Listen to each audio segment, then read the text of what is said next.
शिरोळ शहरात गेल्या काही दिवसांपासून वारंवार खंडित होणारा वीज पुरवठा, तांत्रिक बिघाड, वाढती वीज बिलं आणि वितरण व्यवस्थेतील अडचणींमुळे नागरिकांमध्ये नाराजीचं वातावरण निर्माण झालं आहे. या पार्श्वभूमीवर नागरिकांच्या तक्रारी ऐकून घेण्यासाठी आणि त्यावर तात्काळ तोडगा काढण्यासाठी शिरोळ नगर परिषद व महावितरण उपविभागीय कार्यालय शिरोळ यांच्या संयुक्त विद्यमानं वीज ग्राहक संवाद मेळावा आयोजित करण्यात आला आहे. हा मेळावा शुक्रवार दिनांक 24 एप्रिल 2026 रोजी सकाळी 10 वाजता शिरोळ नगर परिषद कार्यालयात पार पडणार आहे. या मेळाव्याद्वारे शहरातील सर्वसामान्य नागरिक, व्यापारी, उद्योगधंदे करणारे सर्व वीज ग्राहकांना आपल्या समस्या थेट संबंधित अधिकाऱ्यांसमोर मांडण्याची सुवर्णसंधी उपलब्ध होणार आहे. गेल्या काही दिवसांपासून शहरातील विविध भागांमध्ये वीज पुरवठा खंडित होण्याचं प्रमाण वाढलं असून अनेक वेळा कोणतीही पूर्वसूचना न देता वीज खंडित होत असल्याच्या तक्रारी नागरिकांकडून होत आहेत.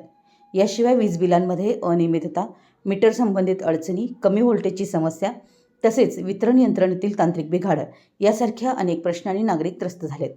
या सर्व समस्यांवर एकाच व्यासपीठावर चर्चा करून तत्काळ मार्ग काढण्याचा प्रयत्न या संवाद मेळाव्यात केला जाणार आहे. या मेळाव्यात महावितरणचे अधिकारी, तांत्रिक कर्मचारी तसेच नगर परिषदेचे पदाधिकारी उपस्थित राहून नागरिकांच्या अडचणी समजून घेतील आणि त्यावर आवश्यक त्या उपाययोजना करतील. नागरिकांनी आपल्या तक्रारी लेखी स्वरूपात आणाव्यात, जेणेकरून त्यावर योग्य ती कारवाई करणं सुलभ होईल, असंही आवाहन करण्यात आलं आहे.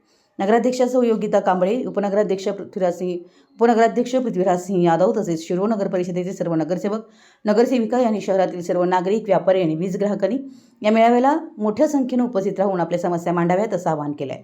शहरातील वीज समस्यांवर ठोस उपाययोजना करण्याच्या दृष्टीनं हा मेळावा महत्त्वपूर्ण ठरणार असून नागरिकांच्या सक्रिय सहभागातून वीज वितरण व्यवस्था अधिक सक्षम आणि सुरळीत करण्याचा प्रयत्न करण्यात येणार आहे. मराठी न्यूजसाठी शिरोळहून दिलीप कोळी.